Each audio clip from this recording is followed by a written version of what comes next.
मिश्राज IAS academy में आप सभी का स्वागत है।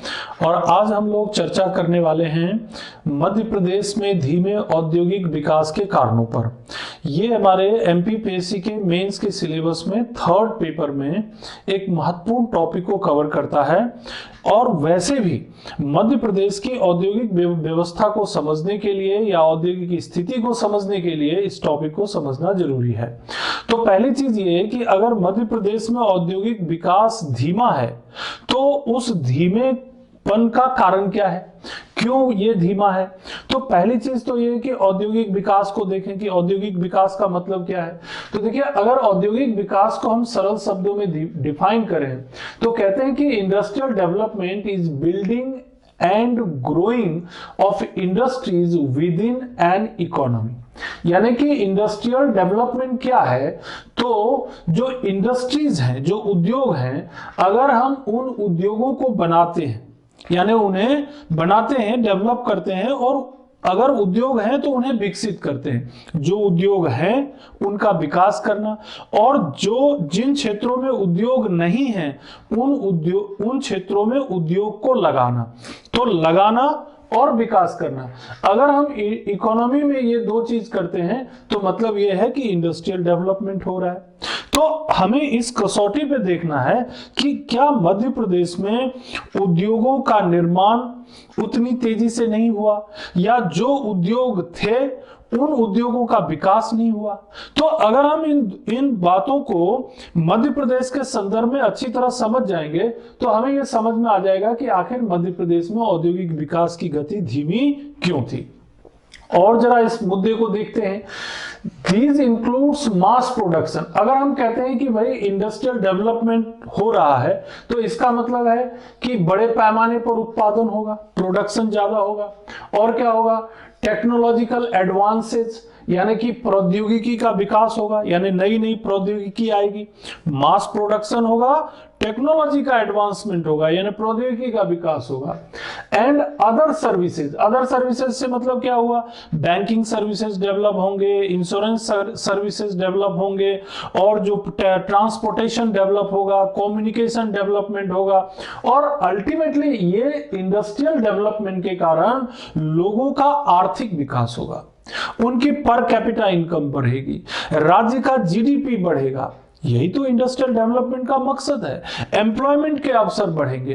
तो इसीलिए जब मध्य प्रदेश के संदर्भ में हम इन बातों को करते हैं तो हमें देखने को मिलता है कि मध्य प्रदेश में अनएम्प्लॉयमेंट बहुत ज्यादा है, मध्य प्रदेश का पर कैपिटा इनकम दूसरे राज्यों की तुलना में बहुत कम है, मध्य प्रदेश का जीडीपी, ग्रॉस डोमेस्टिक प्रोडक्ट, यानी कि जीडीपी जो है वो भी दूसरे राज्यों से बहुत कम है। अगर हम इन आंकड़ों को देखें तो देखिए, ये आंकड़े भी आपको बताएंगे। अब अगर मध्य प्रदेश का जीडीपी देखिए, 2015-16 में ये जीडीपी था 82.66 यूएस बिलियन डॉलर। 2019-20 में ये बढ़ा और बढ़कर हो गया 129.73 यूएस बिलियन डॉलर। अब आप कहेंगे कि सर ये तो बहुत अच्छा, ये तो बढ़िया डेवलपमेंट हुआ हमारे राज्य का। जीडीपी तो 82 पॉइंट, यानी कि 5 सालों में इतना ग्रोथ हुआ है। लेकिन आप अगर दूसरे राज्यों से तुलना करेंगे तो आप 11वें नंबर पर आ जाएंगे, 11th रैंक, 11वें नंबर पर आएंगे। महाराष्ट्र, तमिलनाडु, गुजरात, कर्नाटक, यूपी, वेस्ट बंगाल, राजस्थान, तेलंगाना, आंध्रा, केरला, इन सब के बाद आपकी स्थिति आएगी। तो क्या हुआ, इसका मतलब हुआ कि जीडीपी का जितना ग्रोथ होना चाहिए था उतना नहीं हुआ। इसका मतलब इसका संबंध हमारे राज्य के इंडस्ट्रियलाइजेशन से। तो ये क्या साबित करता है कि बाकी राज्यों में जितना इंडस्ट्रियल ग्रोथ हुआ उतना इंडस्ट्रियल ग्रोथ हमारे राज्य में नहीं हुआ, जिसके कारण हमारे राज्य का जीडीपी उनकी तुलना में कम बढ़ा। तो एक तो ये फैक्टर ध्यान में रखना है कि जीडीपी का ग्रोथ जिस रफ्तार से होना चाहिए उतना नहीं हुआ, लेकिन धीमा हुआ। यही तो क्वेश्चन है, स्लो इंडस्ट्रियल डेवलपमेंट। तो स्लो हुआ, धीमा हुआ, लेकिन धीमा अगर नहीं होता, तेज होता तो उसका फायदा मिलता, हमें एम्प्लॉयमेंट में मिलता, जीडीपी में मिलता, पर कैपिटा इनकम में मिलता। अब पर कैपिटा इनकम की स्थिति देखिए, पर कैपिटा इनकम जो है 2019 में लगभग 91,000 91,000 रुपीज जो है मध्य प्रदेश का है। मध्य प्रदेश का पर कैपिटा इनकम जो है 91,000 रुपीज के आसपास है 2019 का। और 2012 में ये जो था 38,000 के आसपास, यानी 38,000 के आसपास था। लेकिन अगर आप दूसरे राज्यों से तुलना करेंगे तो बहुत सारे राज्यों से हमारा पर कैपिटा इनकम कम है। मैंने कुछ राज्यों का जिक्र किया, जैसे गोवा है, महाराष्ट्र है, पंजाब है, हरियाणा, ऐसे कई राज्य हैं जिनका पर कैपिटा इनकम हमसे कई गुना ज्यादा है। तो इसका मतलब ये हुआ कि यहां पर भी हमारी कमी नजर आ रही है कि पर कैपिटा इनकम जिस रफ्तार में बढ़नी चाहिए दूसरे राज्यों की तुलना में उतना हम नहीं हासिल कर पाए। जीडीपी यानी ग्रॉस डोमेस्टिक प्रोडक्ट जो स्टेट का जितना होना चाहिए हम नहीं हासिल कर पाए in comparison of other states. अगर हम इसमें देखें कि भाई हमारी इकोनॉमी में जो है क्या किस सेक्टर का कितना कंट्रीब्यूशन है, इससे भी पता चलेगा कि हमारी इंडस्ट्री स्लो है, हमारी जो ग्रोथ है, इंडस्ट्रियल ग्रोथ है वो स्लो है। अब देखिए ये जो प्राइमरी सेक्टर है 2019-20 की बात कर रहा हूं मैं, जो प्राथमिक क्षेत्र है इसका कंट्रीब्यूशन 56.70 है। प्राथमिक क्षेत्र मतलब कृषि का क्षेत्र हो गया, माइनिंग का क्षेत्र हो गया, कृषि खनन, ये सब जो क्षेत्र होते हैं ना, ये एनिमल हस्बेंड्री, ये सब प्राइमरी सेक्टर में आते हैं। और देखिए इनका जो कंट्रीब्यूशन है हमारी टोटल इकोनॉमी में वो लगभग आधे से भी ज्यादा है, मोर देन हाफ, 56% के आसपास है। सेकेंडरी सेक्टर मतलब क्या हुआ, जो मैन्युफैक्चरिंग इंडस्ट्री है, ये देखिए ये लगभग आपका 25% के आसपास है, ऑलमोस्ट 25%।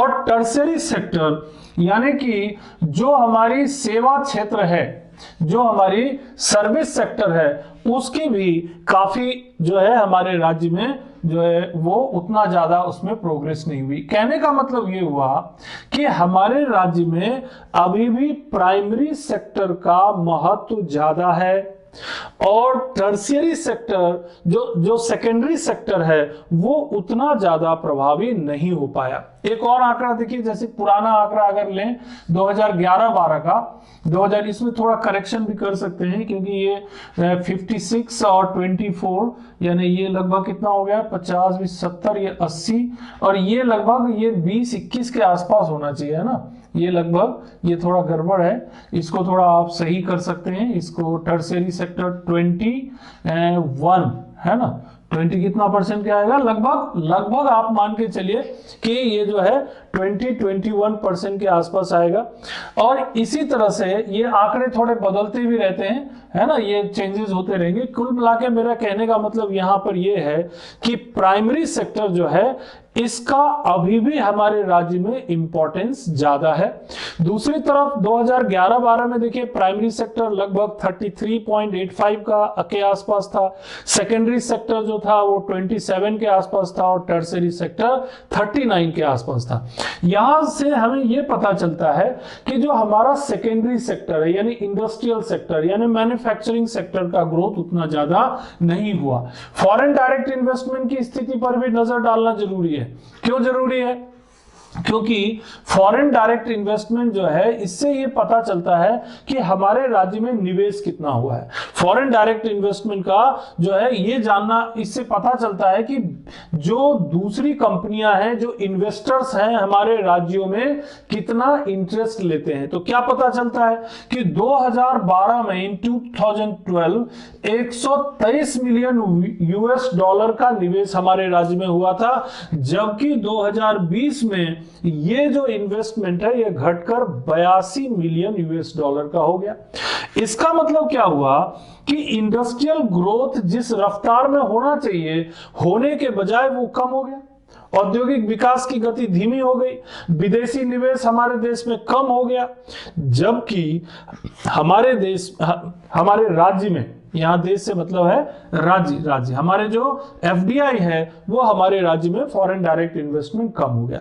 अब इन आंकड़ों को देखने से क्या पता चलता है कि मध्य प्रदेश में जिस रफ्तार से ग्रोथ होना चाहिए, जिस तरह से इंडस्ट्रियल डेवलपमेंट होना चाहिए उतना नहीं हुआ, जबकि हमारे पास संसाधन पूरे हैं, रिसोर्सेज की कोई कमी नहीं है। देखिए जैसे मिनरल्स, मैग्नीशियम हमारे पास, जितना पूरे देश में होता है उसका 40% रिजर्व हमारे पास है। कोल जो है पूरे देश में जितना है रिजर्व है उसका वो 1/4 जो है पूरे देश में जितना रिजर्व है उस रिजर्व के मामले में हम चौथे नंबर पर आते हैं, यानी कि काफी सारा रिजर्व है। कॉपर के मामले में हमारे राज्य जो है काफी अग्रणी है, लीडिंग स्टेट है। और बालाघाट जो है, यहाँ पर बालाघाट जो है वो मुख्य जिला है जहां पर कि बड़े पैमाने पर तांबे का उत्पादन होता है। मैग्नीशियम जो है ये बालाघाट और छिंदवाड़ा में। कोयला जो है ये एक बड़े क्षेत्र में कोयले का उत्पादन होता है ना, जिसे सतपुड़ा घाटी क्षेत्र यानी कि जो छिंदवाड़ा का एरिया है ना, और इधर जैसे शहडोल का क्षेत्र है। तो ये जो क्षेत्र हैं ये कोयला के लिए जाने जाते हैं। ऐसा नहीं है, एनर्जी भी हमारे राज्य में काफी बड़े पैमाने पर थर्मल इलेक्ट्रिक, हाइड्रो इलेक्ट्रिक और रिन्यूएबल एनर्जी का भी उत्पादन हो रहा है। 24,950 मेगावाट जुलाई 2020 का उत्पादन है हमारा, जुलाई 2020 का उत्पादन। नेशनल हाईवे के मामले में भी हमारे राज्य में देखिए लगभग 46 नेशनल हाईवे जो हैं या तो हमारे राज्य से गुजरते हैं या हमारे राज्य को टच करते हैं और उनकी लंबाई 7,853 किलोमीटर है। इसका मतलब क्या हुआ कि हमारे पास ट्रांसपोर्टेशन का भी पूरा इंतजाम है। ट्रांसपोर्टेशन बेहतर है, मिनरल्स हमारे पास है, एनर्जी हमारे पास है। रेल ट्रांसपोर्टेशन देखिए, जितना पूरे देश में रेल की पटरियां हैं उसका 10% रेल की पटरियां हमारे पास भी हैं, यानी कि लगभग 6,100 किलोमीटर के आसपास हमारे पास रेल की पटरी है। इन सब के बावजूद भी मध्य प्रदेश की औद्योगिक विकास अगर तेजी से नहीं हो पा रही है तो कारण क्या है? तो इन आंकड़ों को देखने के बाद अब हमें समझ में आने लगा होगा कि यार हमारी स्थिति तो अच्छी है, हमारे पास एनर्जी भी है, हमारे पास परिवहन ट्रांसपोर्टेशन की व्यवस्था भी है, हमारे पास जो है एग्रीकल्चर जो प्रोडक्ट हैं, कृषि के मामले में भी मध्य प्रदेश देश में अग्रणी राज्य है और हर तरह का क्रॉप यहाँ होता है। यहाँ गेहूं भी होता है, सोयाबीन भी होता है, चावल भी होता है, गन्ना भी होता है, चना भी होता है और कई और ऑयल सीड्स होते हैं। यानी कि औद्योगिक विकास के लिए जो परिस्थितियां हैं वो सब कुछ मध्य प्रदेश के पास मौजूद है। यानी कि यहां जो मैंने ये बात बताई है कि need for rapid industrialisation of MP, तो क्या क्या नीड है हमारी। अब आगे जब हम कारण को जानने जा रहे हैं तो पहले नीड को समझ लीजिए। अगर वो नीड नहीं होगी तो ऑटोमेटिकली कारण निकल के आ जाएगा। क्या नीड है हमारी? तो पहली चीज तो ये है टू इंप्रूव इकोनॉमिक इंफ्रास्ट्रक्चर। हमारी पहली नीड ये है कि अगर हम फास्ट इंडस्ट्रियल ग्रोथ चाहते हैं तो हमको करना पड़ेगा इंप्रूव इकोनॉमिक इंफ्रास्ट्रक्चर, यानी आर्थिक संरचना को विकसित करना पड़ेगा। आर्थिक संरचना विकसित होने का मतलब क्या है? सड़क परिवहन बेहतर करना पड़ेगा, वायु परिवहन बेहतर करना पड़ेगा और हमारे पास जो रेल परिवहन है उसे भी बेहतर करना पड़ेगा। जो मतलब नेशनल हाईवे की व्यवस्था, स्टेट हाईवे की व्यवस्था, जो इंडस्ट्रीज जहां पर हैं उन उद्योगों को जोड़ करके इवन रूरल एरियाज तक सड़कों का इंतजाम करना पड़ेगा, यानी रूरल रोड्स भी हमें बेहतर करना पड़ेगा। यानी जो पहला पॉइंट कहता है कि हमारे पास चाहिए इंप्रूव इकोनॉमिक इंफ्रास्ट्रक्चर, और इंफ्रास्ट्रक्चर में एनर्जी का भी बहुत महत्व है। तो एनर्जी भी हमको डेवलप करना पड़ेगा, यानी जितना एनर्जी हमारे पास होना चाहिए उतना एनर्जी हमारे पास नहीं है। जबकि रिसोर्सेज है, हमारे पास बड़े बड़े डैम है, हमारे पास बहुत सी जो है पाठारी नदियां हैं जो ढाल के स्वरूप में बहती हैं। तो अगर हम उनको, उन नदियों को यानी वर्षा के पानी को एक बांध के रूप में बेहतर अगर और बना सकें, रोक सकें, तो हम हाइड्रो इलेक्ट्रिक ज्यादा प्रोड्यूस कर सकते हैं। थर्मल इलेक्ट्रिक के लिए क्या चाहिए? कोयला चाहिए, और कोयला के मामले में मध्य प्रदेश भारत का एक अग्रणी राज्य है, तो कोयला भी हमारे पास है। तो इंडस्ट्रियल डेवलपमेंट के लिए क्या चाहिए? एनर्जी और इंफ्रास्ट्रक्चर। तो एनर्जी हमारे पास है और इंफ्रास्ट्रक्चर हमारे पास, तो कमी कहां रह जा रही है?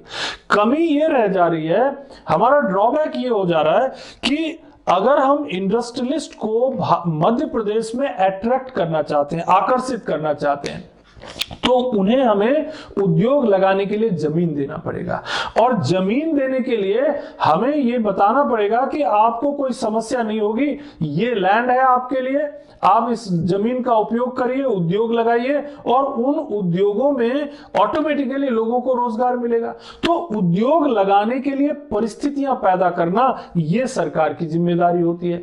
तो क्या हम वो परिस्थिति पैदा नहीं कर पा रहे?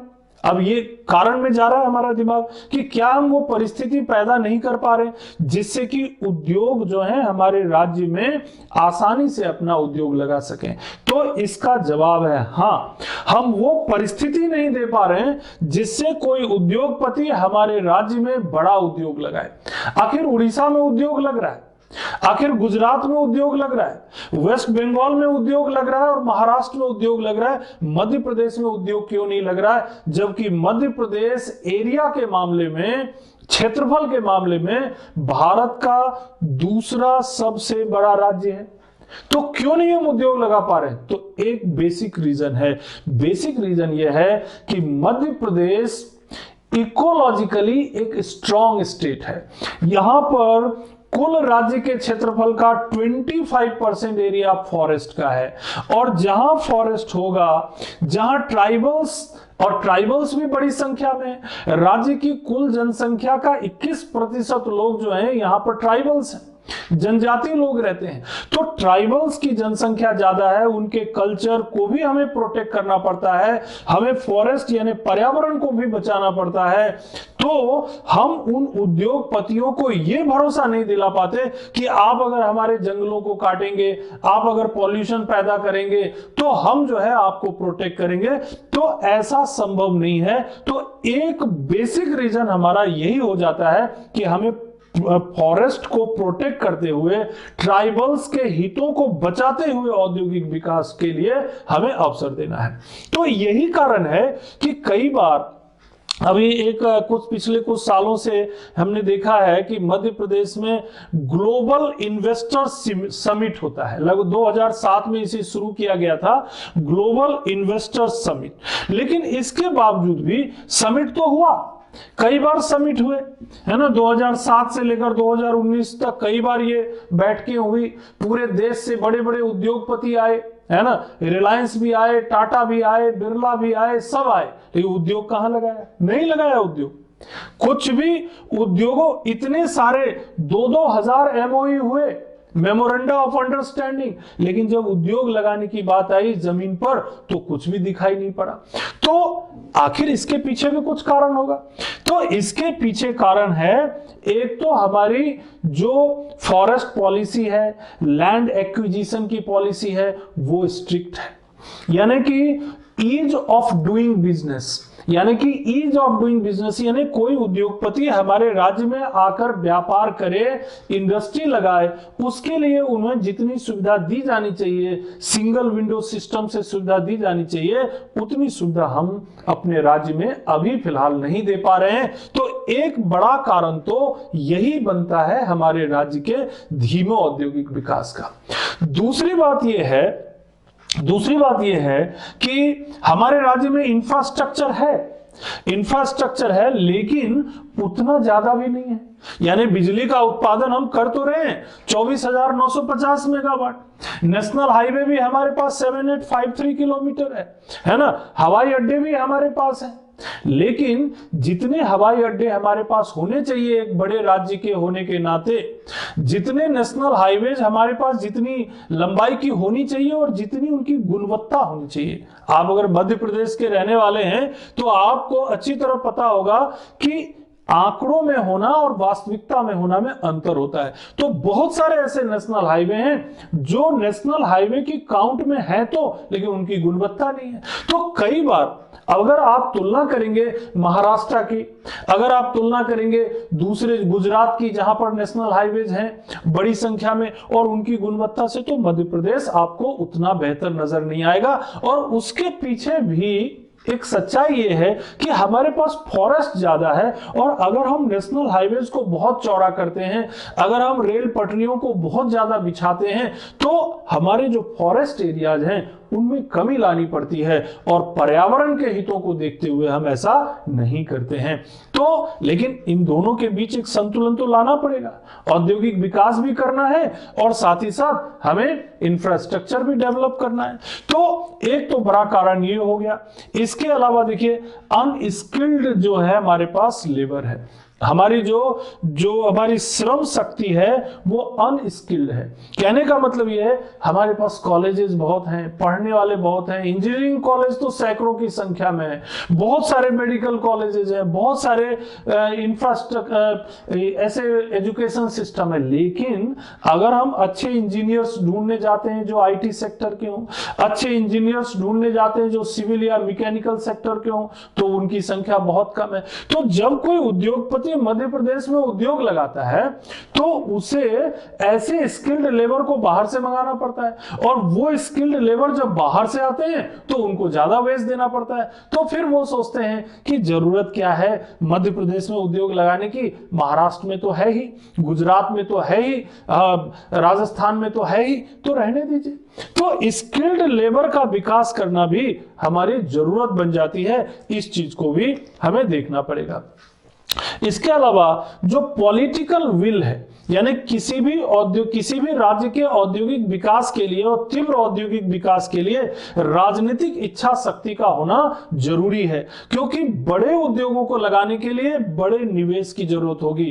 तो अगर हम पूरी तरह से निजी क्षेत्रों पर ही निर्भर करेंगे तो बड़ा निवेश नहीं हो पाएगा। क्योंकि सिर्फ निजी क्षेत्र पर रहकर हम बड़ा निवेश नहीं लगा सकते, तो इसीलिए राज्य सरकारों को राजनीतिक इच्छा शक्ति का परिचय देना पड़ेगा, पॉलिटिकल विल दिखाना पड़ेगा कि राज्य सरकार के पास जितने संसाधन है, जितना कैपिटल है, उससे भी वो उद्योग लगा सकते हैं, उससे भी वो उद्योगों की स्थापना कर सकते हैं। क्यों? क्योंकि हमारे पास मिनरल्स की कमी नहीं है, खनिज की कमी नहीं है, और हमने लगाया है। हमारे पास उद्योग हैं ऑलरेडी, हमारे पास केंद्र सरकार के अलग अलग क्षेत्रों में उद्योग हैं। BHEL 1964 में स्थापित हुआ, एक बड़ा उद्योग है, और बड़ा उद्योग होने के कारण बहुत सारे लोगों को हम यहाँ पर नौकरियां दे पाते हैं। ऑर्डिनेंस सेक्टर में ऑर्डिनेंस से रिलेटेड यानी गोला बारूद बनाने की कई फैक्ट्रियां हमारे राज्य में, जबलपुर में है, इटारसी में है, कटनी में, कई ऐसे उद्योग हैं जो भारत सरकार ने लगाए हुए हैं। राज्य सरकार के कई उद्योग हैं मध्य प्रदेश में, है ना। तो यहाँ पर औद्योगिक विकास के लिए पूरी तरह निजी उद्योगों पर निर्भर रहना ये ठीक नहीं होगा। तो मेरा तो ये मानना है कि मध्य प्रदेश के धीमे औद्योगिक विकास का एक बड़ा कारण केवल निजी क्षेत्र पर निर्भर रहकर काम करना, ये भी एक बड़ा प्रमुख कारण है। फॉरेन डायरेक्ट इन्वेस्टमेंट की बात मैंने पहले ही बताई कि मध्य प्रदेश में फॉरेन डायरेक्ट इन्वेस्टमेंट की जितनी बढ़ोतरी होनी चाहिए उतनी नहीं हो पाई, जबकि हमारे पास रिसोर्सेज हैं, एग्रीकल्चर रिसोर्सेज हैं, मिनरल रिसोर्सेज हैं। अब हमारे राज्य में देखिए सोयाबीन है, सोयाबीन से बहुत तरह के फूड प्रोसेस इंडस्ट्री चलाए जा सकते हैं, लेकिन जितने फूड प्रोसेस इंडस्ट्री लगाए जाने चाहिए वो नहीं लगाए गए। इसके अलावा हमारे राज्य में जो है तिल का उत्पादन होता है, सरसों का बड़े पैमाने पर उत्पादन होता है मुरैना और इन सब क्षेत्रों में, इन सब जिलों में, लेकिन सरसों तेल के जितने उद्योग होने चाहिए, सरसों तेल बनाने के उतने उद्योग हमारे राज्य में नहीं है। तो सोयाबीन से रिलेटेड इंडस्ट्री और हमारे ये तेल ऑयल इंडस्ट्री, इसके अलावा देखिए हमारे राज्य में तेंदू पत्ता मिलता है, तेंदू पत्ता ये फॉरेस्ट प्रोडक्ट है। इसके अलावा फॉरेस्ट में बड़ी मात्रा में बांस मिलता है। अब हमारे राज्य में कागज उद्योग कितने हैं? 2 ही कागज उद्योग बड़े पैमाने पे हैं, एक नेपानगर में और एक इधर अमलाई में, 2 ही उद्योग है। अरे भाई, कागज उद्योग में भी आप तरक्की कर सकते हैं, आप ऑयल इंडस्ट्री में तरक्की कर सकते हैं। आपके पास सीमेंट बनाने के लिए हमारे पास जो है ये सतना, कटनी, पन्ना, रीवा, इन सब क्षेत्रों में बड़े पैमाने पर जो है हमें कच्चा माल मिलता है। सीमेंट बनाने के लिए जो लाइम होना चाहिए, जो चूना होना चाहिए, जो डोलोमाइट होना चाहिए, ये सब पदार्थ वहां पर बड़ी मात्रा में मिलता है और बड़ी संख्या में इंडस्ट्री लगाई जा सकती है। लेकिन वही इंडस्ट्री जो आज से सालों पहले बनाई गई थी, जो वही ACC होगा, वही JP सीमेंट होगा, वही कुछ रीवा में कुछ इंडस्ट्री है, कुछ सतना में है और कुछ जो है बाद में लगाए गए हैं। तो कटनी में लगाए गए। तो केवल इतने इंडस्ट्री जो आज से 50 साल पहले विकसित हुए वही काम कर रहे, नया तो लगाने की कोशिश ही नहीं की जा रही है। तो इसके पीछे क्या कारण है? इसके कारण यही है कि हमारा लो डोमेस्टिक इन्वेस्टमेंट है, यानी जितना घरेलू निवेश हमें करना चाहिए उतना घरेलू निवेश हम नहीं कर रहे हैं। डोमेस्टिक इन्वेस्टमेंट का मतलब क्या हुआ कि हमारे राज्य में कैपिटल की कमी है, पूंजी की कमी है। और पूंजी की कमी क्यों है? ये सब पूरा इकोनॉमी का कॉन्सेप्ट है। पूंजी की कमी इसलिए है क्योंकि लोगों के पास रोजगार कम है, रोजगार कम है तो उनकी आय कम है, आय कम है तो उनका बचत कम है, सेविंग कम है, और बचत कम है तो स्वाभाविक है कि जितना पैसा बैंकों में, बचत खातों में और अन्य खातों में जमा होना चाहिए या सेविंग फंड में जमा होना चाहिए, नहीं हो पाता है। अगर और राज्य सरकार को जितना टैक्स मिलना चाहिए वो भी नहीं मिल पाता है, तो क्या हो गया? राज्य सरकार का जीडीपी कम हो गया, राज्य सरकार का बजट का खर्चा ज्यादा हो गया। खर्चा ज्यादा है, आमदनी कम है, कई बार तो ओडी ओवरड्राफ्ट करना पड़ता है हमारी सरकारों को, वेतन देने की समस्या खड़ी हो जाती, तो उद्योग लगाने की बात तो दूर हो गई। तो यही सब चीजें हैं जिसको हमें चेंज करना पड़ेगा, और जब तक हम चेंज नहीं करेंगे इंडस्ट्रियल डेवलपमेंट स्लो ही रहेगा। तो आपको लो डोमेस्टिक इन्वेस्टमेंट को चेंज करना पड़ेगा, बिग पुश, एक बड़ा धक्का लगाना पड़ेगा। बड़ा धक्का कैसे लगेगा? जब फॉरेन डायरेक्ट इन्वेस्टमेंट हमारे राज्य में आएगा, विदेशी निवेश हमारे राज्य में होगा, या अगर विदेशी निवेश नहीं भी हो पाता है तो प्राइवेट इंडस्ट्रीज जो हैं ये हमारे राज्य में लगाए जाए। बहुत सारे सेक्टर हैं, सीमेंट उद्योग है, कॉपर इंडस्ट्री है, और इसके अलावा आयरन स्टील का एक भी उद्योग मध्य प्रदेश में नहीं है। एक भी सिंगल इंडस्ट्री मध्य प्रदेश में स्टील की नहीं है। एक जो भिलाई स्टील प्लांट था वो जो है वो चला गया छत्तीसगढ़ में। तो क्या मध्य प्रदेश के पास इतना पोटेंशियल नहीं है? मध्य प्रदेश राज्य में इतनी जमीन है, इतना सारा एरिया खाली पड़ा है, स्टील इंडस्ट्री लगाने के लिए हम एक भी उद्योगपतियों को आकर्षित नहीं कर पाए, जबकि उड़ीसा में नए उद्योग लग रहे हैं, जबकि छत्तीसगढ़ में नए उद्योग लग रहे हैं। तो मध्य प्रदेश में क्यों नहीं नया उद्योग लगाया जा सकता है जबकि हमारे पास पोटेंशियल है? तो यहां पर जो राजनीतिक इच्छा शक्ति है, जो पॉलिटिकल विल है, वो बहुत जरूरी है, क्योंकि जो राज्य सरकारों का जो कार्य प्रणाली है, अब देखिए ग्लोबल इन्वेस्टर समिट होता है, उसमें जो एमओयू हुआ उसी से खुश हो गए, है ना। इसके अलावा जो हम जिन उद्योगपतियों को मध्य प्रदेश में बुला करके उनसे निवेश करवा सकते हैं, उनसे वास्तविक तौर पर हम चर्चा ही नहीं कर पाते। हाँ, बातचीत होती है और ऑन पेपर सब कुछ होता है, लेकिन वास्तविक तौर पर निवेश नहीं हो पाता। तो जैसे कि एक इंडस्ट्रियल डेवलपमेंट करने के लिए जो वास्तविक सोच चाहिए, जो पॉलिटिकल विल चाहिए, वो भी डेवलप करना पड़ेगा, तो कहीं ना कहीं उसकी भी कमी दिखाई पड़ती है। तो यहां पर आपको कारण समझ में आ रहा होगा, और कारण के साथ ही साथ जो उसके पीछे के जो लॉजिक हैं, जो उसके तर्क हैं, वो भी आपको पता चल रहा होगा कि अगर मध्य प्रदेश का औद्योगिक विकास नहीं हुआ तो फॉरेस्ट की स्थिति का कारण क्या है, हमारे पास जो है लैंड एक्विजिशन की प्रॉब्लम क्या है, हमारे राज्य में जो है ग्लोबल इन्वेस्टर समिट हुआ लेकिन उसको जो है हम एनकैश नहीं कर पाए, न उसको वास्तविक तौर पर कर नहीं पाए। स्किल्ड लेबर की समस्या हमारे राज्य में बनी रहती है, पॉलिटिकल विल की भी समस्या रहती है। इसके अलावा लो डोमेस्टिक इन्वेस्टमेंट भी है और फॉरेन डोमेस्टिक इन्वेस्टमेंट की भी समस्या है।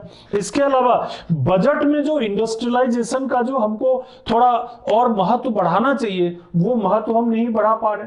तो यहां जो बात निकल के सामने आई थी कि जो हमारे पास जो इकोनॉमिक इंफ्रास्ट्रक्चर होना चाहिए, वो इकोनॉमिक इंफ्रास्ट्रक्चर तो है, लेकिन जितना होना चाहिए उतना नहीं है, लेकिन जितना है उसका भी हम सही उपयोग नहीं कर पा रहे।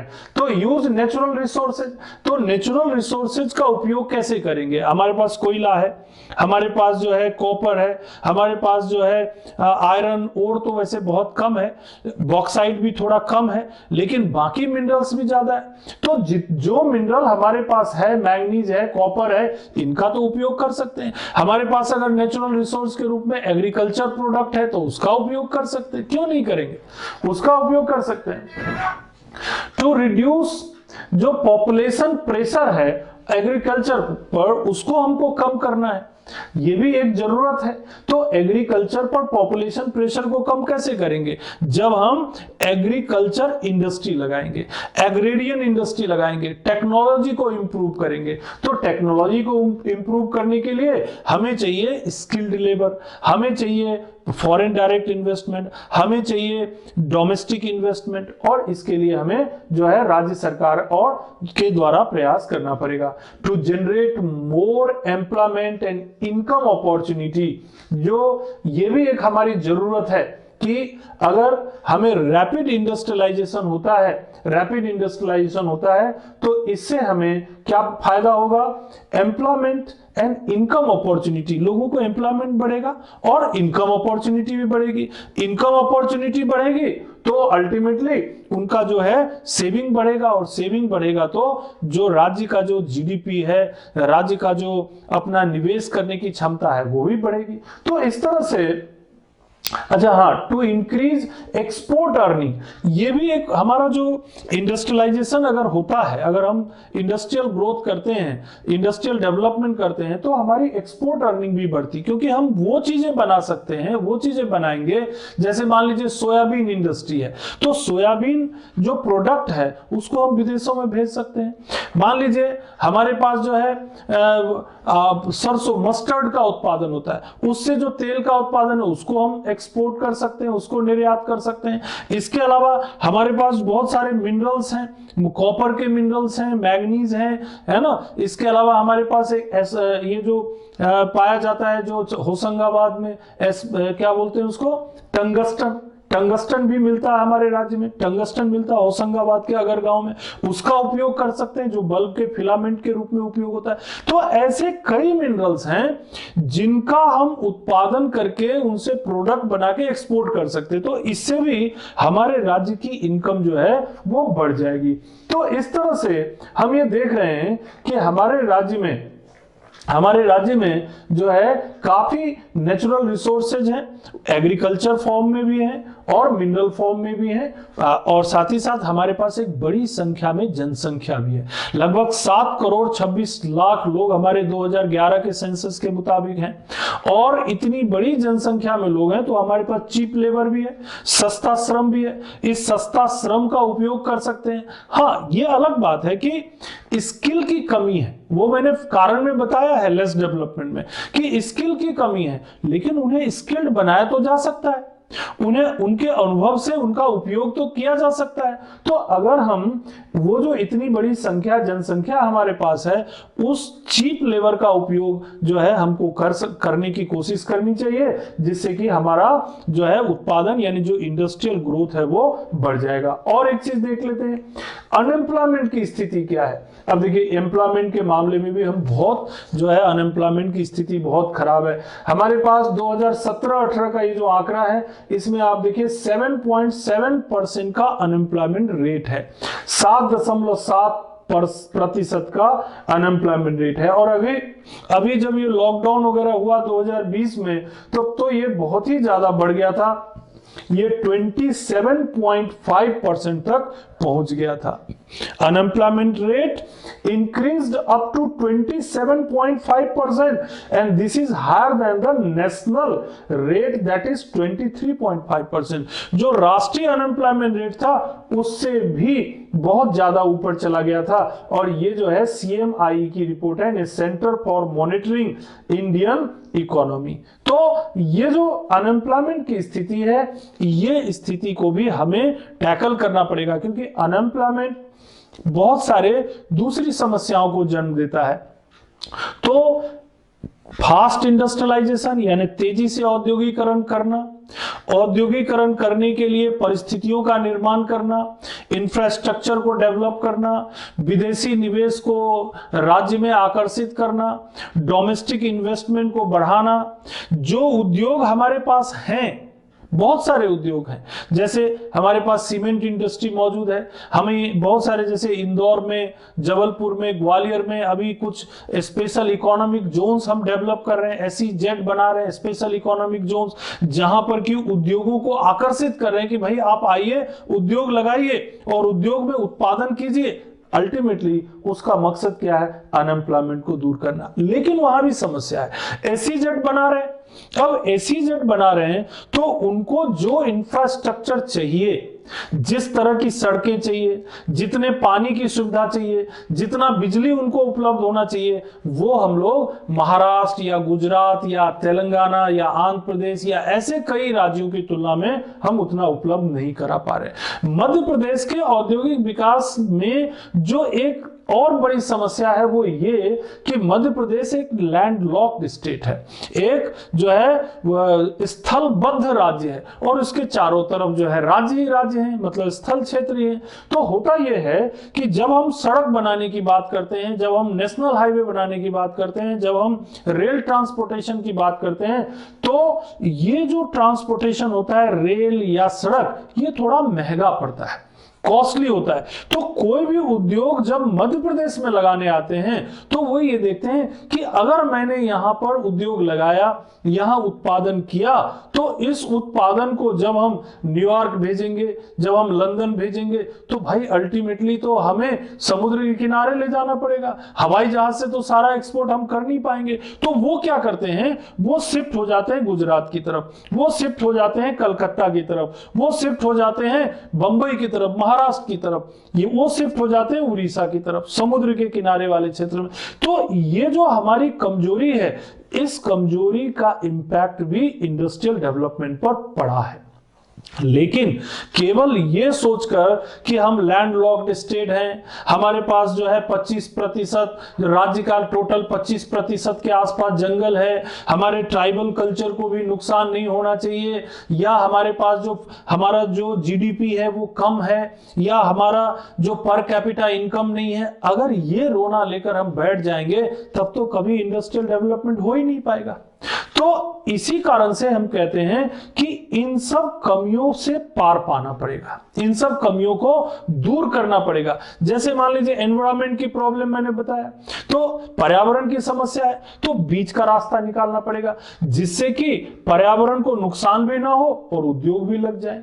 जहां पर बंजर जमीन है, जो बैरन लैंड है, ऐसे हजारों एकड़ जमीन मध्य प्रदेश में खाली पड़ी हुई है, वहां न जंगल है न कुछ है, उन जमीनों का उपयोग इंडस्ट्रियलाइजेशन किया जा सकता है, उन जमीनों को देकर के उद्योगपतियों को आकर्षित किया जा सकता है। तो ये एक तरीका हो सकता है। दूसरा प्रोसेस, दूसरी चीज ये कि जो फॉरेन डायरेक्ट इन्वेस्टमेंट है उन क्षेत्रों में निवेश करवाने का उनको मौका दिया जाए और उनको टैक्सेज वगैरह में छूट दी जाए। करप्शन भी एक बड़ा फैक्टर होता है। करप्शन जो है ये स्लो इंडस्ट्रियल ग्रोथ का एक बड़ा कारण होता है, क्योंकि कोई भी उद्योगपति झंझट में पड़ना नहीं चाहता। और मध्य प्रदेश में भ्रष्टाचार की स्थिति थोड़ी अच्छी नहीं है, भ्रष्टाचार के मामले भी यहां काफी ज्यादा होते हैं। राजनीतिक कारणों से हो, आर्थिक कारणों से हो, वो एक अलग मसला है, लेकिन भ्रष्टाचार का मामला अगर कम हो जाए, अगर करप्शन को थोड़ा कंट्रोल कर लिया जाए, तो हो सकता है कि बहुत से उद्योगपति मध्य प्रदेश की ओर आकर्षित होंगे। तो इस तरह से मध्य प्रदेश की अपनी परिस्थिति है, अपना पर्यावरणीय कारक है, अपनी उनकी मिनरल की कंडीशन है, अपनी उनकी एक संरचना है, मध्य प्रदेश का स्ट्रक्चर है, और इन सब कारणों से मध्य प्रदेश का औद्योगिक विकास धीमा रहा है। लेकिन भविष्य में भी ये धीमा रहेगा ऐसा हम नहीं कह सकते, क्योंकि अब जैसा प्रयास चल रहा है, जैसे ग्लोबल इन्वेस्टर समिट कर रहे हैं, पर्यावरण के मामले में भी पर्यावरणविदों से राय करके विकास की योजनाएं बनाए जा रहे हैं। इसके अलावा इंफ्रास्ट्रक्चर डेवलप करने में भी तेजी आ रही है, बिजली पैदा करने में, सड़क परिवहन के मामले में, एयर ट्रांसपोर्टेशन के मामले में, ये सब चेंजेस लाने की कोशिश कर रहे हैं। तो इस तरह से पूरी संभावना है कि आने वाले समय में मध्य प्रदेश औद्योगिक रूप से एक विकसित राज्य होगा, और मध्य प्रदेश की जो धीमी औद्योगिक प्रगति है वो तीव्र औद्योगिक प्रगति में परिवर्तित हो जाएगी। इन्हीं बातों के साथ हम मध्य प्रदेश के धीमे औद्योगिक विकास के कारणों को यहां पर समझने की हमने कोशिश की। हमने प्रयास किया कि आपके सामने तथ्यों और तर्कों के साथ ये आपके सामने आए। अगर हमारा ये वीडियो आपको पसंद आता है तो हमारे इस चैनल को सब्सक्राइब कीजिए, हमसे जुड़िए, साथ ही साथ इसे लाइक करिए, इसे कमेंट अगर कर सकते कमेंट कीजिए और शेयर भी कीजिए। आप लोगों ने हमारी इन बातों को ध्यान से सुना, इसके लिए आप सभी लोगों को बहुत बहुत धन्यवाद।